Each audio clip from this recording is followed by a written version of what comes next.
गुज़िश्ता 2 रोज़ से बगराम एयरबेस की खबरें ज़ेरे गर्दिश है।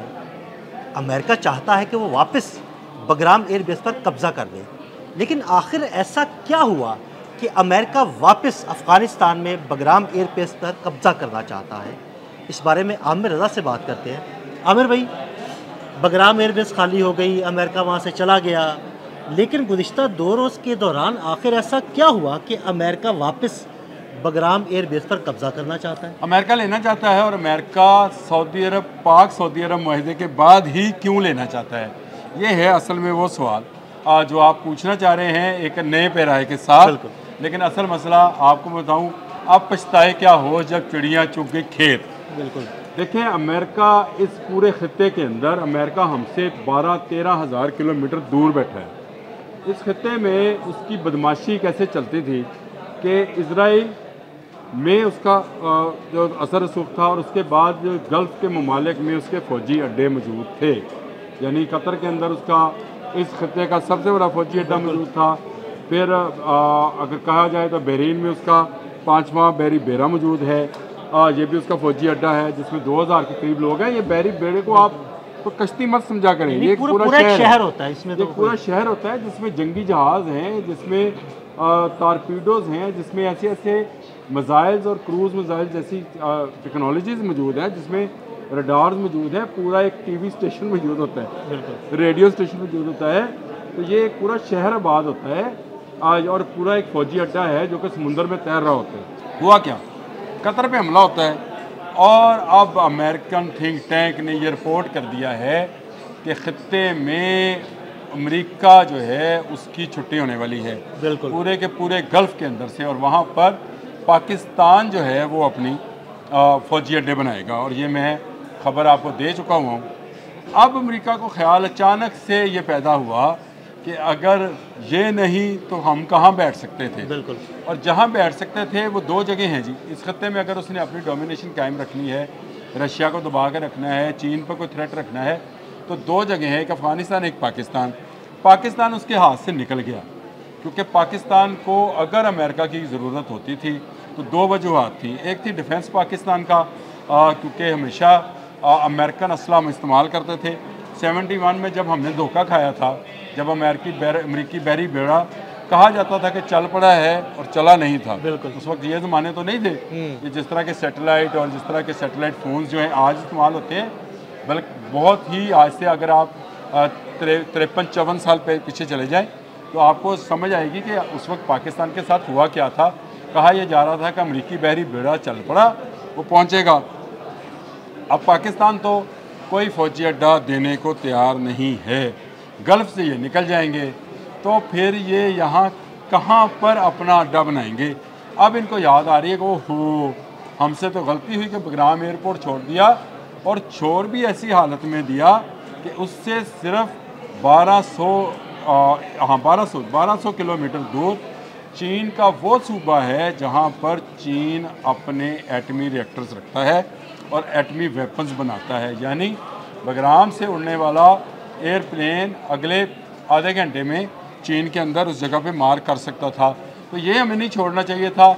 सब जगह हजूर आपने छोड़ा नहीं है, आपसे छुड़ाया गया है, यानी आपको निकाला गया है और आपको भागते पीछे आप अपना असला, अपने कपड़े, अपनी हर चीज़ जो है छोड़ के भागे। बिल्कुल।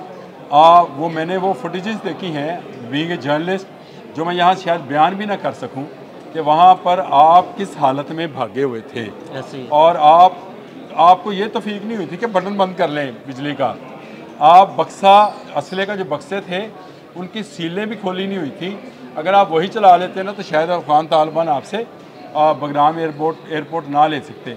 अब चीन जो है, चीन इस जगह की स्ट्रेटजिकली जो है इसको हासिल कर चुका है, और चीन इस वक्त बेस्ट अलाय है अफगानों का। और अफगानों को पता है कि उनके मिसाइल जो हैं वो खत्ते के मिसाइल हैं, उनके मिसाइल इंटरनेशनली नहीं हैं।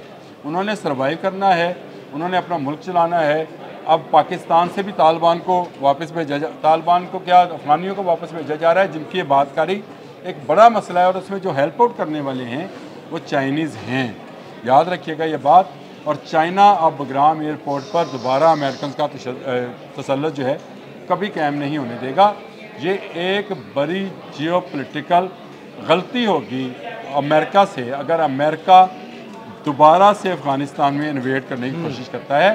पहले भी जो उसकी इन्वेड थी वो रशिया के बाद थी। याद रखिएगा, रशिया के बाद अफ़गानों को एक ऐसा मुल्क चाहिए था जो उनके माली और दिफाई मामलात को देख सके, इसलिए उन्होंने अमेरिकन को आने की इजाज़त दी और अमेरिकन ने आहिस्ता आहिस्ता वो कहते अग लैना इस घर वाली बन बैठे।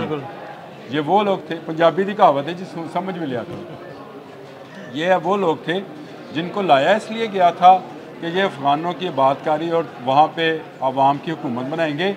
ये अपनी हुकूमत बनाने के चक्कर में पड़ गए और फिर ऐसी ऐसी कठपुतली को इन्होंने वहाँ पे बनाया कि तंग आकर तालिबान को, और तंग आमद बजंग आमद वही बात है, तालिबान को निकालना पड़ा। निकाल दिया, आप जूतियाँ छोड़ के भागे हुए लोग हैं और अब आपको ख्वाब आ रहा है, अब आपको ख्याल आ रहा है कि पाकिस्तान और सऊदी अरब इत्तेहाद हो गया, दिफाई मुआहदा हो गया। अगर Qatar, Bahrain, Oman, Kuwait, Iraq, Iran ये भी पाकिस्तान के साथ आ जाते हैं तो एक रात में गल्फ़ के वो ममालिक जिनको हम ये समझते हैं कि ये अपना दिफा नहीं कर सकते हैं, एटमी क़ुव्वत के हामिल हो जाएंगे।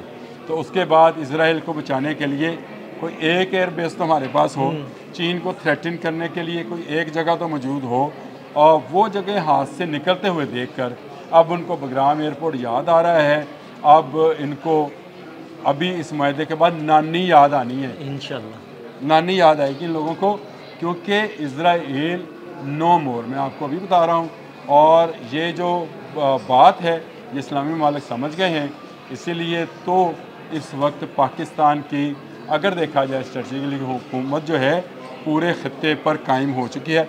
मैं सिर्फ इसलिए ये हुकूमत का लफ्ज़ बोल रहा हूँ कि इस वक्त बांग्लादेश, नेपाल, भूटान, अफ़गानिस्तान, गल्फ़ सारा, चीन, ये सारे के सारे ममालिक जो हैं पाकिस्तान की तरफ देख रहे हैं कि अगर कोई भारतीय इन्वेशन से बचाए, किसी हमाकत से बचाएगा तो पाकिस्तान, अगर इज़राइल को हमाकत दिखाएगा तो पाकिस्तान, और अगर अफ़गानिस्तान में दोबारा अमेरिका की आने की कोशिश करेगा तो पाकिस्तान जो है उसके सामने मुज़ाहमत करेगा। ये एक बड़ा चेंज है जो पिछले 1-1.5 साल में आया है और जंग मई के बाद तो बहुत तेज़ी से आया है। याद रखें, ये जो मुआहदा सऊदी अरब वाला है ये एक दिन में नहीं हुआ, लेकिन ये एक दिन में अनाउंस हुआ है। यार ये बात समझने की है कि अमेरिकन को इस मुआहदे की कानो कान खबर नहीं हुई। अगर खबर हुई होती तो आपको अंदाज़ा है कि उनके डिप्लोमेट कैसे काम करते। ये मुआहदे की खबर उनको होती तो वो मार्क रूबियो जो कतर के अमीर के पास मिन्नतें करने गए थे वो सऊदी अरब में होते। बिल्कुल, आप सही कह रहे हैं। ये बातों को ज़रा समझें कि पाकिस्तान के जो दिफाई थिंक टैंक्स हैं वो किस नवीयत का काम करते हैं। वो इस नवीयत का काम करते हैं कि किसी को कानो कान खबर नहीं होती। मुआहदा हुआ, दस्तखत हुए और उसके बाद कसरे जमामा से जब इलामिया जारी किया गया तब दुनिया ने कहा ओह ये क्या हो गया। तो ये एक मामला है जो बग्राम एयरपोर्ट को लेकर बहुत सारे लोग सवाल कर रहे हैं कि अचानक इनको क्या ख्याल आया, इनको क्यों ख्वाब आ गया कि बग्राम एयरपोर्ट नहीं छोड़ना चाहिए था। तो ये अब पछता रहे हैं। तो मैंने आपसे कहा कि चिड़ियाँ चुग गई खेत भाई, वो जो खेत जहाँ पर से आप बहुत ज़्यादा फसलें काट चुके हैं, बहुत ज़्यादा दिनार, रियाल, दरहम दिनार रियाल, चलो जो भी चीज़ कमा चुके हैं, वो दुकान आपकी बंद होने जा रही है। और आपकी जो तजावज़ात हैं जो कि उसको अगर आप कहें तो नजायज़ औलाद है, उसका भी बोरिया बिस्तर बहुत जल्द गोल होने वाला है। आपको बग्राम एयरपोर्ट भी नहीं मिलेगा कि ये अब चीन का स्ट्रेटजिकली एसेट है जो आपको लेने नहीं देगा। बहुत शुक्रिया आमिर भाई जी। बिल्कुल, आमिर भाई ने एक बड़ी ज़बरदस्त बात की, इसराइल नो मोर, यानी इसराइल नहीं रहेगा बल्कि इसराइल माजी का किस्सा हो जाएगा और लोग कहेंगे कि इसराइल था। आमिर रज़ा और अदील अहमद को इजाज़त दीजिएगा। अल्लाह हाफ़िज़।